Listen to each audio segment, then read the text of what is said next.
بسم اللہ الرحمن الرحیم۔ حضرت براء بن عازب رضی اللہ تعالی عنہ نے فرمایا، رسول اللہ صلی اللہ علیہ وسلم عید الاضحیٰ کے دن خطبہ ارشاد فرمانے کے لیے کھڑے ہوئے اور فرمایا، جو شخص ہمارے قبیلے کی طرف منہ کرتا ہے،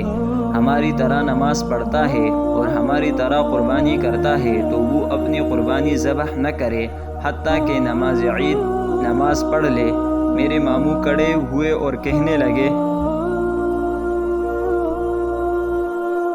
اے اللہ کے رسول، میں نے تو اپنی قربانی جلدی ذبح کر لی تاکہ میں اپنے گھر والوں اور محلے دار پڑوسیوں کو جلدی گوشت کھلاؤں۔ رسول اللہ صلی اللہ علیہ وسلم نے فرمایا، اور قربانی ذبح کر۔ انہوں نے کہا، میرے پاس بکری کا ایک مادہ بچہ ہے جو مجھے گوشت کے لحاظ سے 2 بکریوں سے بھی اچھا لگتا ہے۔ آپ نے فرمایا، اسے ہی ذبح کر دے، وہ تیری 2 قربانیوں میں سے اچھی قربانی ہوگی، لیکن تیرے علاوہ کسی کی طرف سے جزع قربانی میں کفایت نہیں کرے گا۔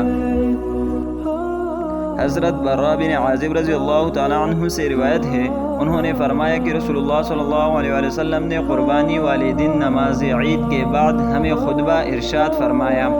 جو شخص ہم جیسی نماز پڑھتا ہے اور ہم جیسی قربانی کرتا ہے، اس نے تو صحیح قربانی کی، اور جس نے نماز پڑھنے سے پہلے ہی قربانی کر دی تو وہ گوشت والی بکری ہے، وہ صرف گوشت کے لیے ذبح کیا گیا جانور متصور ہوگا، قربانی نہیں ہوگی۔ حضرت ابو بردہ رضی اللہ تعالی عنہ کہنے لگے، اے اللہ کے رسول، اللہ کی قسم، میں نے تو نماز کے لیے آنے سے پہلے قربانی ذبح کر دی تھی، میں نے سمجھا کہ یہ سارا دن ہی کھانے پینے کے لیے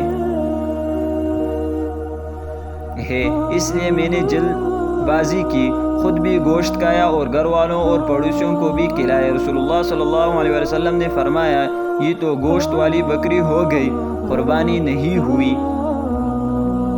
انہوں نے عرض کی، میرے پاس ایک جزع بکری ہے جو گوشت کے لحاظ سے 2 بکریوں سے بھی بہتر ہے، تو کیا وہ مجھ سے کفایت کر جائے گی؟ آپ صلی اللہ علیہ وسلم نے فرمایا، ہاں، لیکن وہ تیرے علاوہ کسی اور سے کفایت نہیں کرے گی۔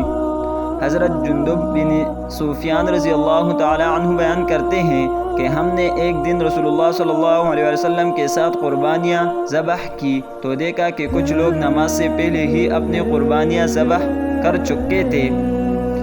جب آپ فارغ ہوئے تو آپ کو پتہ چلا کہ وہ نماز سے پہلے ہی ذبح کر چکے ہیں، تو آپ نے فرمایا، جس شخص نے قربانی نماز سے پہلے ذبح کی ہے